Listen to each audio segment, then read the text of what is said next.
If you wanted to chat in there, that's great. But I'd just love to see what people have to say because I can explain when I first heard about it. I was in 1989, I was a 9-year-old kid in southwestern Manitoba, Canada, and I'd watched the Unsolved Mysteries episode about Roswell. And then I watched all the other Unsolved Mystery episodes around UFOs and aliens, and I was terrified.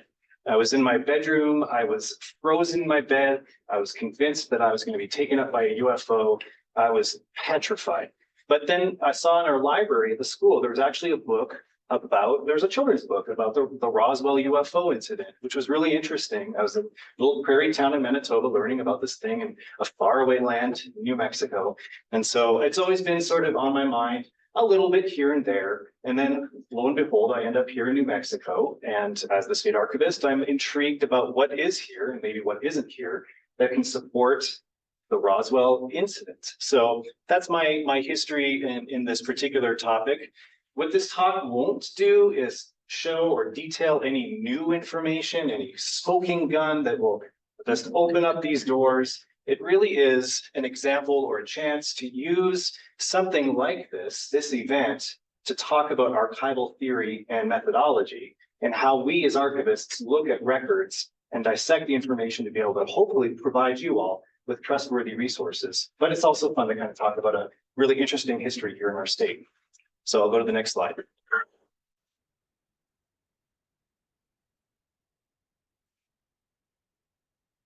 So I'll start by talking about what the official explanation of events was for this incident. Then I'll go into the theories that challenge these narratives of the popular dominant narrative of the story, key people involved with this situation, and then I'll pivot to an archival focus and looking at that trustworthiness of the archival record. So be prepared for an educational output of archival theory. Next slide. And the next slide. So the official explanation after everything was revealed by the US Air Force in the mid-90s was that on June 4th, there were some military balloons that were connected to a top secret project called Project Mogul. Project Mogul was an experiment, a highly secretive experiment to determine whether or not at high altitudes these balloons could detect nuclear release of weapons from Russia. So it was designed to kind of be able to have really large ears to hear if there was any threat from Russia. So they were launched from Alamogordo Army Airfield on that day, and then contact was lost with flight number 4, so the balloon number 4. On July, sometime thereafter, a rancher named Mac Brazel, or W.W. Mac Brazel, discovered something. He didn't really do anything about it until a little bit later in July. On July 6th, he decides to check it out a little bit more. And so he picks up a couple pieces and he brings them down to the Chavez County Sheriff. And the sheriff at the time loops in the Army Airfield, the Roswell Army Airfield folks, and they then go to this site to acquire this material. One of the major characters on July 7th, here's Major Jesse Marcel. He collected the material and he reports his findings. And on July 8th, the Roswell Army Airfield unintentionally, and it's actually a little curious how this happened, but claims that they recovered a flying disc. They weren't called UFOs at the time. They were flying discs, flying saucers. This was later retracted and described as a weather balloon, not necessarily a Project Mogul balloon, but a weather balloon. So we'll go to the next. And this is the very famous newspaper story, the headline that people often refer to when they want to cite this discovery. The July 8, 1947 Roswell Daily Record. Really, this is because of the story that came out on the Associated Press, which was then picked up by many other newspapers. So it was highly sensational to have this story come out. And I'll talk a touch about who this individual was that actually released the information to the Associated Press and kind of got a little excited about reporting that information, but it was later retracted. And if you go to the next slide, this is the very same paper the next day, where you can see that they're saying, okay, General Roger Ramey at Fort Worth in Texas is officially saying this is just a weather balloon. and sort of dispels and is really frustrated by the story that was released to the Associated Press because it just wasn't true. And you can see some frustrated and very busy government officials here, including our Sheriff Wilcox from Chavez County, who's fielding numerous phone calls from people all over the world. So it was definitely a big deal when this story came out and then was later retracted. Next slide, please. So the debris was located or relocated after it was sent to Roswell Army Airfield. It then went to Fort Worth Army Airfield in Texas. And then a portion of that was then flown to Wilbur Wright Field in Ohio. And the US Air Force actually declassified part of the Project Mogul records in the 1970s. So there was no direct relationship made to Roswell at that time, but this highly secretive project was slowly being revealed. But there was no connection made to Roswell at that time. But then when there was some pressure from some politicians in New Mexico to release more information, to try to just get at any available source of information that could either support or deny the now kind of explosive nature of the Roswell story, they released these two reports, one in 1995 and one in 1997, and I'll describe that a little bit more. But ultimately, the story really stopped in July of 1947 when the release of this, the story about the weather balloon, that made sense. Everyone kind of quieted down. And it wasn't until the 1970s that the story picked up again. And I'll talk a little bit later about that. Next slide. So there are some interesting theories, and it's really hard to name all of them because they kind of converge and diverge, and there's this number of extraterrestrials and this number of victims, and this crash site is here, no wait, it's over here. It's very hard, but we'll go to the next slide and talk about, in general, what we have been told or some of the theories that are out there talk about. So July 2nd of 1947, there was a lightning storm in the Roswell area, and a lightning strike hit a UFO and its crew who were observing nuclear detonations near Roswell. Apparently, the extraterrestrials were very interested in what we'd been doing, particularly at the Trinity site in 1945. And so they were just investigating that. So the ship crashed because of the UFO. Debris and alien bodies are recovered at this crash site in Corona, northwest of Roswell, and then sent to the Roswell Army Airfield in Fort Worth and transferred to Wright Field in this mythical Hangar 18 that they sometimes have talked about that's being demystified. And then the cover-up is explained because the government wants to prevent mass hysteria. And so they go to great lengths to cover up every single thing that they can about this incident so that it's not something that the public needs to worry about, because it's a very highly sensitive time for lots of reasons historically, which we'll look at. Then the next slide, please. Just for some fun aside, I thought, okay, well, if there was some crazy weather happening on the evening of July 2nd into July 3rd, on the left-hand side, the U.S. Weather Bureau's forecast for July 2nd, the evening. There was scattered cloudiness increasing at times. Wednesday, Thursday was small showers or sprinkles. And then on the right-hand side is the actual weather for the previous day. And they report 0 centimeters or millimeters of rain for that day, and don't really detail any kind of storm activity. Not to say that there wasn't a storm, but this just sort of is an interesting aside that I wanted to explore in terms of that particular narrative. We'll take another slide. So there's a lot of things going on. 1938, the War of the Worlds radio broadcast had been done, and so it was already kind of getting people a little excited or nervous about this possibility of an invasion by an extraterrestrial entity out there. There was in 1947 the flying disc craze that lasted a couple of months, and that just was really, and we'll see in the next slide, I won't show it yet, but the next slide shows all the headlines from just one newspaper for over a period of days that sort of details and showcases how this was so in people's minds. Eventually, we have Project Blue Book, which was started in 1952 to formally investigate people's experiences observing UFOs and other types of related activities. It wrapped up in 1969 with a determination that there was no threat to the world because of these observations that people had been making. And most notably in Project Blue Book, even though it started in 1952, there was no mention of any story connected to the Roswell incident in their files. There's lots of post-war anxiety. World War II had just ended. A lot of like building of armaments, nuclear weapons, and the Cold War and various tensions with Russia. So historically, this is what archivists will do, is we'll say, whoa, what's going on in the world around this time that's precipitating this type of narrative or the records that we're seeing? What is going on here? So we'll often look at world events when we're thinking about the collections we have. In the next slide. So here's some examples of some of these news articles. These are all from the Roswell Daily Record because I just happened to be scanning through the microfilm and it was hard not to see them. But there was quite a few stories coming out about these reports of people seeing these flying saucers, these discs. And so that definitely was amping up the volume at the time. And the next slide. So let's switch over to the key people that are associated with this narrative. And we'll go to the next slide.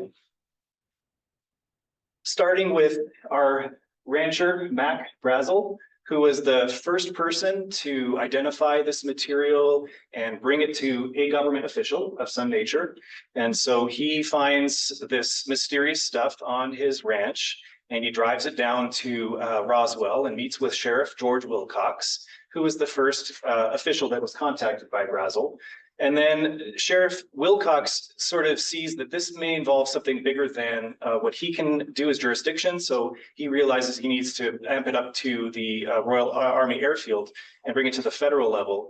And so Major Jesse Marcel is tapped to go to the site and recover this material. And so working our way down.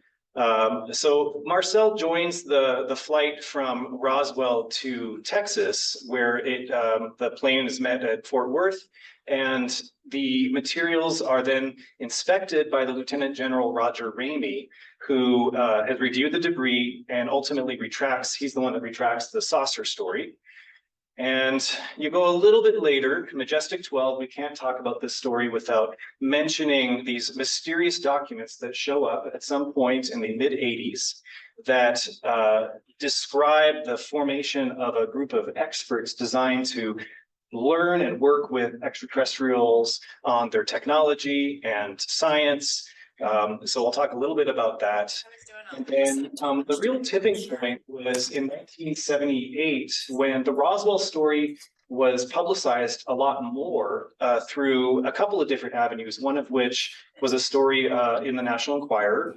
And then the more well-known is the interview that Stanton Friedman conducted with Marcel in 1978, in which Marcel has new recollections of what he witnessed and has claimed that the material that was acquired from the land was just not a weather balloon that he's seen, that he's not familiar with. It doesn't really reveal too much more beyond just sort of opening up a question about what was there. And that's where you sort of have the tipping point. That there's a number of publications that are produced in the late 70s and early 80s into the 90s. Until the US Air Force publishes their two documents that sort of say, hey, these are our summaries of everything from these witnesses that have come forward to say X, Y, or Z. So those are some of the more major players. We'll go to the next slide. Walter Haut, he's the individual at the Public Information Office that actually distributed the original DISC press release that caused all of the tumult. Walter Haut, by chance, is one of the co-founders of the UFO Museum and Research Center down in Roswell. And Barney Barnett is another character who apparently came across a disc somewhere near Socorro and discovered alien bodies. One may have been alive. And that information comes through a family member of Barnett's.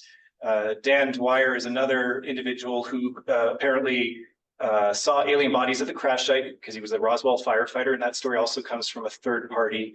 And Wendell Pappy Henderson was a pilot who apparently or allegedly flew debris and alien bodies to Wright Field. And so these are all witnesses that later presented oral testimonies to what they observed. So we'll go to the next site. Next one. Now we get into the meat of this, which is fun for me and hopefully for you as well. You get to learn a little bit about where our minds are as archivists when we are presented with information, resources, documents, and history, and we need to kind of analyze. So we're going to talk about the trustworthiness of the archival record. We'll go to the next slide. So what we look at is a number of different things, and I'm actually going to pull into my diplomatics bag of tricks, which is the forensic analysis of a single document. It's a field that's a subspecialization within archives that really helps us understand the reliability and the authenticity, or ultimately the trustworthiness of records. The reliability aspect of archival holdings is that we want to look at the document itself and analyze the completeness of its form. Does it have a date and a signature? And does it follow a type of procedure? Does it follow a type of creation procedure? Does it follow a structure? And to what degree? So we're looking for the completeness of a record. And we can use lots of different tools to look at that. There's entire fields that look specifically at a seal on a record to see if that actually represents something that happened at the time that the seal was apparently affixed to the record.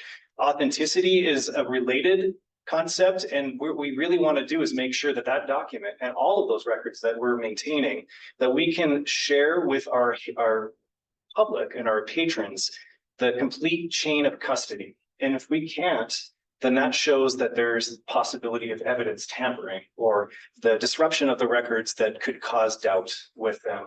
Another aspect of authenticity is, do we have the original of the thing? The originality of the document is the one that can give us the most, the document that's most able to achieve its intended consequence. So if it's a copy of something, then we just wonder, where's the original? If we don't know, then that leads to issues around authenticity. And then the two that we're pretty familiar with as archivists are the concepts of provenance and original order. So if you're still with me, provenance being if you have the collection or records from one entity, so family, government, corporation, whatnot, you don't intermix those records with the records of another entity, because the method in which records were created and maintained by that creator are super important. And if you start intermixing things, you lose all of those evidentiary chains. So we always do our best to maintain provenance. We also maintain original order, which means then within the collection, within that grouping of records, we don't decide that we're going to reorganize something because it makes more sense because of X, Y, or Z. We're going to leave that original order to whatever extent possible, so that patrons, when they come, they can make their own determinations about a historical event based on possibly the way that the records were arranged. So we try to do our best with that. So those are the key concepts. So we're going to use these as a framework for the next slide. Oh yeah, sorry. Trustworthiness, the measure of a record's authenticity and reliability. So those two concepts come together to form trustworthiness. And a record is the byproduct of the natural functions and activities of a record's creator, like a person, organization, government, and affixed to a medium. So archives are a little unique in the sense that we don't intentionally, like for a work of art or for a publication, we're not creating that thing. The archives are created because of a byproduct of what we're normally doing. So when you are on vacation, you're taking pictures, you're creating your own archives. You might be writing a blog post. That's your own recollection of an event that happened. So records can be created in lots of different ways. So the next slide. So I'm going to look at what's known as the Rainey Memo, which is an interesting document. You'll see that in a little bit. We'll talk about Majestic 12. We'll look a little bit at those two documents that came from the US Air Force, and we'll look at oral accounts or oral history a little bit more broadly. So we'll go to the next slide. This one is really interesting and has been the subject of a lot of research. So you see in this image on the left, this is General Roger Rainey, whose image is on our left, looking at the debris that was brought to Fort Worth in Texas. And these images come from the collections of the University of Texas at Arlington, who have the official original records of this transaction, this iteration. They have part of the Air Force records in their collection. And what people have been really struck with here is this memo that you can see him holding, very, very small, on the left-hand side. And so there's been a lot of different attempts over the years to try to get the information out of this document. And currently, the University of Texas at Arlington is offering, through a private donor, $10,000 to the individual that cracks this particular document. The UFO Museum down in Roswell points to some words that they think could look like disc or beings or some other words. Other interpretations say that they can see the word balloon. It's really unclear, but this is an official person holding a memo that he must have just received at some point. And so there's a lot of intrigue about this. If you go to the University of Texas at Arlington Special Collections, you can actually look at numerous different photographic versions of this. And this particular image also opens up fascinating conversations around the role of artificial intelligence. Could we use AI soon to really do the work of this? And if AI is doing it, what is underpinning the AI to interpret it in a certain way? And can we use that as a trustworthy source of information? There's a lot of questions about that. Highly encourage you to go to their special collection site. It's very interesting. We'll go to the next slide. So from a reliability perspective, we want to look at the completeness of the form of the record. It's really difficult to do that. So it gets a no on that, but it gets a yes because it's held by a really important government official in an official capacity. And it appears to be written in a memo form. So there's a structure there that gives you some idea that this is probably trustworthy, but we don't know because we can't actually read the thing. Authenticity is a measure of its broken or unbroken chain of custody. Presumably it was delivered to him right away. So he was holding it as it was soon after it was printed. So there's it's not entirely clear whether or not there was any type of tampering or if he received the wrong memo by somebody else, or who knows any of that until we can actually see the thing. So it's a yes and a no in a lot of ways. And then the provenance and original order, without our ability to read the memo, its originating office is unknown. We can't really make determinations about where it came from. So we don't really have its provenance. We just know that it's an actual archival object within an archival object, which is another interesting aspect to this. It's a photograph, but the item is photographed within the photograph itself. And so there's a lot of the provenance of the photograph. We can follow that, but we can't necessarily follow the provenance of the thing within the photograph. And then there's just no other archival record that exists of this specific memo. And I actually went to write role of AI in my previous slide. So I must have been really nervous this morning or something. So we'll skip to the next one. So this is the Majestic 12 story. And these are documents that appeared in the 80s. And I just have to read from the Wikipedia article, which it's interesting to use Wikipedia to talk about a story like this that's talking about purported evidence of something, because there's a lot of squishiness even in the way that the Wikipedia article is written about these. But according to ufologist William Moore, his friend, Los Angeles television writer-producer Jamie Shandera, received documents that appeared to be briefing papers describing Operation Majestic 12 in mid-December 1984. These documents were found on an undeveloped roll of 35mm film in a brown paper package that had been dropped through Shandera's mail slot. The package bore no additional information other than a New Mexico postcard or postmark. When developed, the roll of film revealed the Truman Forrestal memo. That's the one on the left, that's signed by President Harry Truman. A top secret memorandum with President Truman to Defense Secretary Forrestal, dated September 24th, 1947, and that's in the middle. That actually is numerous pages. In this particular example, that's listing the experts that were allegedly part of this Majestic 12 group. So this authorized Dr. Bush to proceed with Operation Majestic 12, and then the Eisenhower briefing document was used to brief President-elect Eisenhower, and it was dated November 18th, 1952. The color twining memo is interesting. The one on the right is uniquely different than the ones on the left here. The one on the right was found at the National Archives in the mid-80s, completely divorced of other records. But I would encourage you to go to the National Archives website where they have a full page devoted to this document. They did a full deep analysis of this, and it has been suggested or determined that there was somebody that planted this as a way of kind of continuing or perpetuating the story of the Roswell incident. So we'll take one to the right, or the next slide. So in this case, it's a little bit easier for archivists to look at something like this and make some determinations. So the document structure itself and the Truman signature, it's been determined that they're highly questionable. In the case of that last memo, the Cutler Twining memo, the markings that were on that piece of paper, and this comes from the National Archives, were not used until many years later. So there's some interesting reliability questions, which would cause us to think, well, this isn't a terribly reliable document. The authenticity is that the original has never been located. You know, if this microfilm that arrived in a brown paper package is evidence of an actual document or record that was created at the time it was purported to be created at, we don't know that because the original has never been found. Also related to authenticity, we're really concerned because there's no chain of custody that we're aware of. It's been unknown for 30 years, and then curiously improperly filed with the National Archives.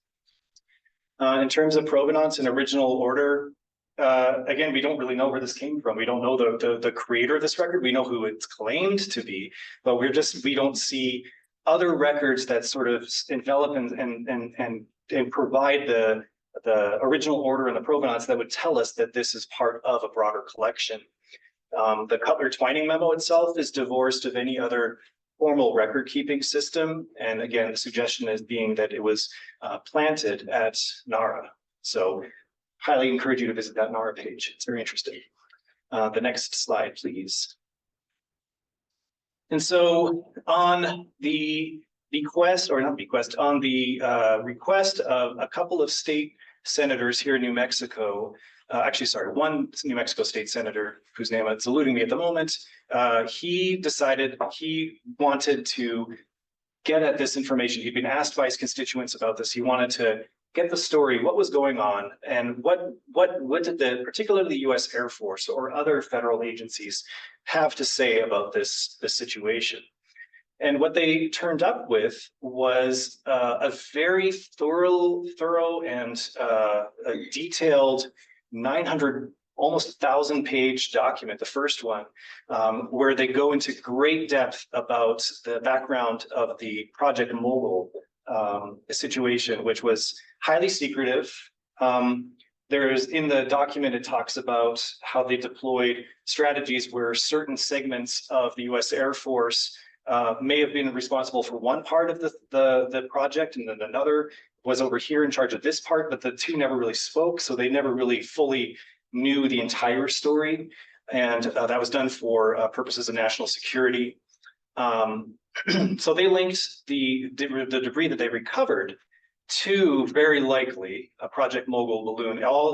They went through a detailed analysis of all of the oral testimonies from those who had contributed them to date. And they talked to lots of different officials within the federal government. They talked to lots of different archives and scoured the archives looking for anything.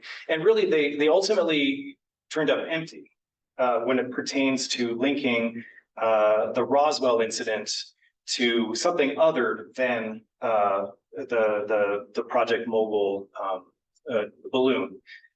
So where the conspiracy theory kind of gets a little wonky is that they just can't definitively link that balloon with what they found in Roswell for one reason or another. Some speculate that files were destroyed because they'd met some form of retention. Some have also suggested that they just never existed in the first place because it was simply a balloon recovery, and so they just didn't need to document that. So by explaining things in such a way, it leaves all openings for like questioning, and questioning is okay. But I'm always a big fan of being able to, here's the record that supports this particular narrative. And then the second one came out in 1997, and it was a lot thinner, but they were finalizing some things, and they were ultimately using that publication to detail what was the claim of finding alien bodies. And they used the report to go into great explanation about how test dummies at the time weren't really known. No one knew what they were. And so what may have been seen or witnessed might have been, in fact, these crash test dummies that were used with, in tandem, the Project Mogul balloons. But you can sort of understand why there's some skepticism when they're lacking formal records that sort of intricately tie these things together. We'll go to the next slide. And so this is the antithesis of the Majestic 12 records. If you read any of the documents, and it's very dense and lots of information in them, but the reliability, these documents, these reports were created by very high-ranking officials within the US Air Force who were directly involved in declassification, and it was conducted through a very thorough search strategy. And they also lay out their search methodology. They also point not only to where they found records, but also they know where they miss records. They're not seeing something. So they're making it very clear to whoever is reviewing that document that they've done their due diligence in locating whatever they're looking, or what has been asked of them to collate together. The authenticity of those two documents, the transparency part, so they all are always citing the source of their materials and also the record keeping systems that were used where those records were sourced. So they might describe how records at the US National Archives are maintained and managed so that you can understand the thought process behind how something was arranged or described. And so you can have some trustworthiness in the form of that unbroken chain of custody there. And the provenance and original order, the citations, again, we always have to come back to citations. So important in archival work because those help researchers understand where we got our information from or where someone else gets their information from. So these are heavily used in both publications, and they allow for the ease of rediscovery. So you can recreate that research strategy that they apply to looking at this for yourself, should you wish to do that. We'll go to the next slide.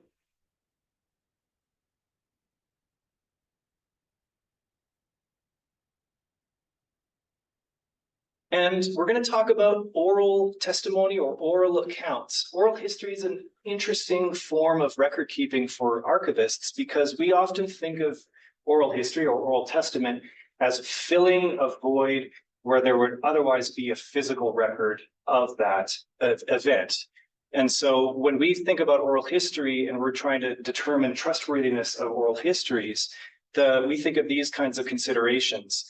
How reliable is the witness? And this is a terrible thing to say, but sometimes we think of their credentials, their pedigree, where they came from. What is their story that makes them experts in the thing that they're talking about?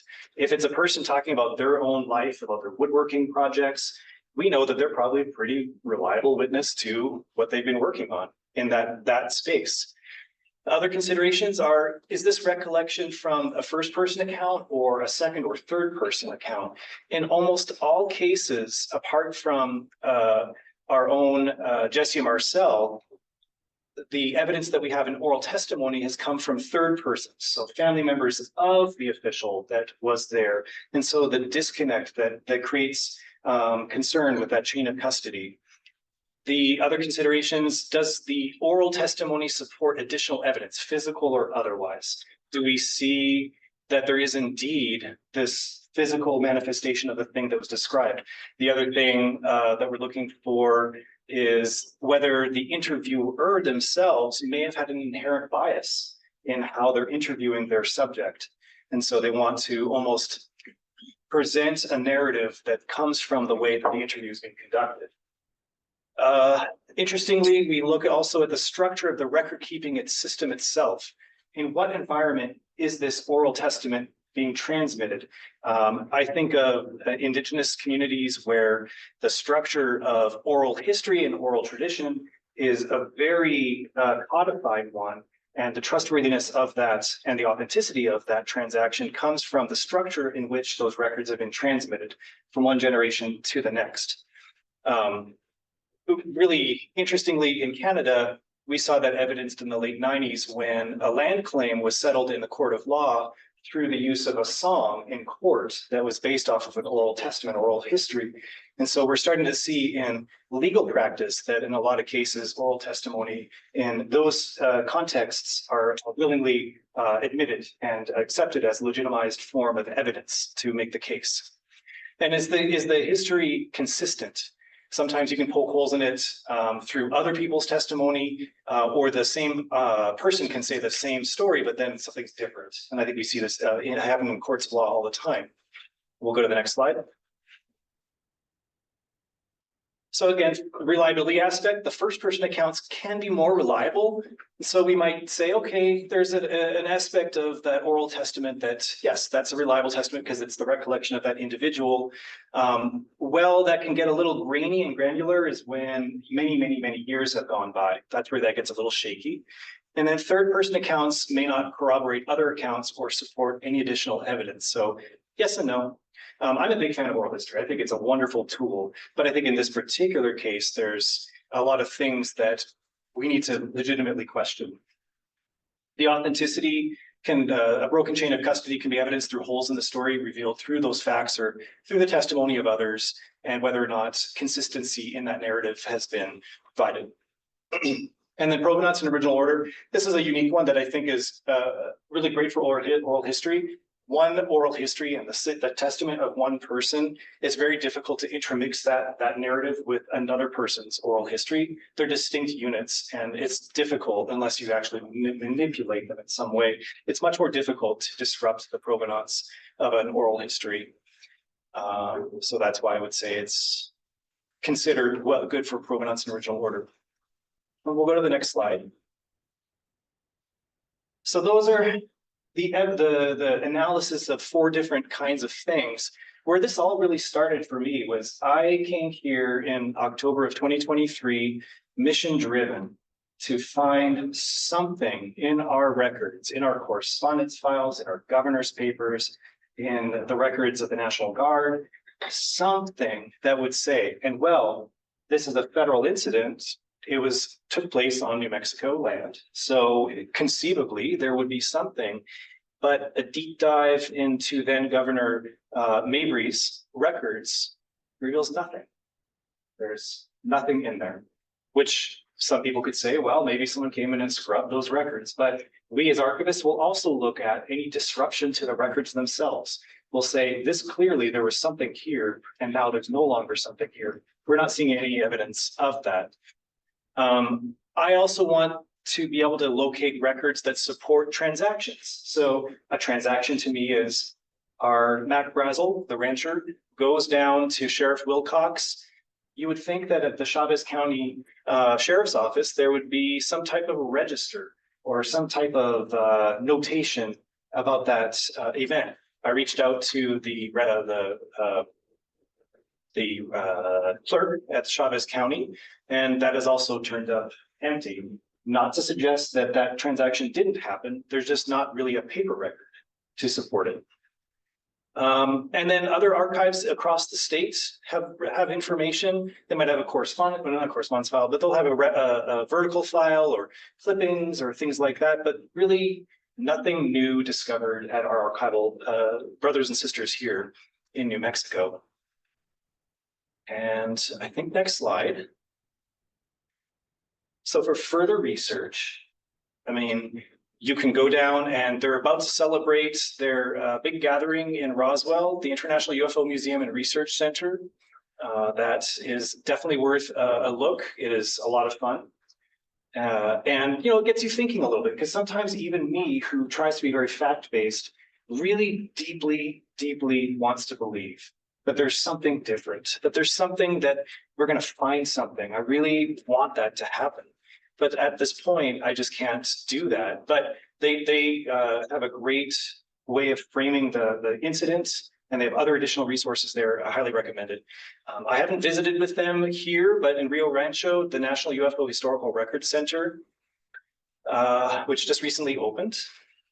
And then the third one, which is particularly interesting to me, is the National Archives has made it a mandate or a mission to release any available public record related to UFOs and unidentified anomalous phenomena at the National Archives. And they're creating a whole separate collection that you can go to online, and you can see inventories from any federal agency that had anything to do with that. And anything that's been digitized, they will link that through the site as well. So that's a definite place to do a deep dive. But again, even in that collection, there's nothing to suggest that there was anything beyond what has been described as Roswell in the Project Mogul balloon.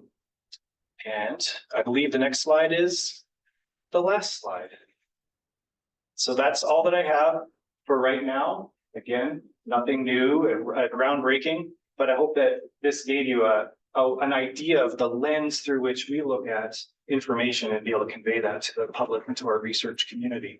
And I can apply the same set of skills to a lot of different topics. It was fun to do it with Roswell. So I hope you all enjoyed this. If there are any questions, they can be in chat and maybe we can see some of those. But if there's anyone in the room that has questions or comments or just wants to talk about it, happy to. Regarding Governor Mabry's paperwork, yeah. I read or heard one time that he was out of state at the time that this happened. He was at the Democratic National Convention. And Lieutenant Governor Joe Montoya, who later became a U.S. Senator, was acting governor and was called by the state police that something had happened down in Roswell. So he went down to Roswell and actually saw the bodies that they recovered and was so freaked out that got back in the car, told the state cop to stop at the stop at the first liquor store. Found. He ran in and got a bottle of Jack Daniels with this chug full face. I don't know if that's true or not, but it's a great story. I really wanted to. But does Lieutenant Governor Joseph Montoya have a file here? You know what? I will just check that out. I doubt if there's anything in there, but yeah, I didn't see anything in Mabry's correspondence files, in his federal files, that suggested anything. In the report from 1995, the closest that we get is there was a visit that Governor Mabry made to the Roswell Army Airfield at the end of July. And it's unclear what he was doing there. But I never looked in to see if it was actually out of state when the national convention was. Yeah. Democratic National Convention, if he really was out of state at the time. And yeah, Joseph Montoya was acting governor. Well, you're giving me a new angle to look at. Yeah, I want to find something. You know, maybe something that someone hasn't thought about yet. So I'm all ears. Cool. I'm a big Roswell fan. Huge. Yeah. Okay, thanks for sharing, everybody, about how they. Oh yeah. Anyone else have any questions, comments? Yes. You were saying something about like how a song documented when you up in Canada and it was like legal. What was the song? I can't remember, but it was the case was Delgamuukw, the British Columbia, and it was in a Victoria courthouse that they had, as a form of evidence, admitted a public performance of a song to be used as evidence of this land claim. Okay. Yeah. Really unique. Yeah. Anything else? Wait, I had a very peculiar and undeniable that there's a UFO made or to move on for record report number. Oh, MUFON, yeah. They're the organization, I can't remember the acronym MUFON, what its full name is, but it's an organization for folks interested in research around aliens and UFOs. Okay, the records of the Livestock Association. That's a possibility. I'm actually writing that down right now just to see. If I do find anything, I will post a big press release. If the liquor store is still there. Oh, thank you. Yeah, the slideshow, that's from an organization online. You can find slides.go, and they have a ton of different templates that make creating presentations really fun. So recommend that. Gabe Valdez, the state police. Okay. I appreciate this. Thank you, everybody. You're helping me with my research. Any other questions in chat? Yes, the recording will be put online very shortly. YouTube. YouTube. Yeah. Yep. Well, that was really interesting. Thank you so much. I mean, the historical context, 1947, that's right after the end of the war and the beginning of the Cold War. And when you start looking at the attitudes at the time, there's a lot of fear and anxiety that communists from the Soviet Union are going to come over here and take over and turn us all into mindless robots, and aliens are going to come do the same thing. The movie from the 1950s, any of you see the Invasion of the Body Snatchers? It's not just a great movie, science fiction movie. It gives you an idea what the psyche of the nation was like. And then, of course, shortly thereafter, we get the McCarthy trials and paranoia that starts to invade the country. So this event really is one of them, one of the events that sparks all of these different trends that shaped our country in the 1950s. And it just shows we need to study history and study archives and get that information, because it informs who we are today and why we are today, and maybe help us to avoid pitfalls that our grandparents and great-grandparents went through in those times. Yeah. And I do want to say one more thing for those who are in the room today.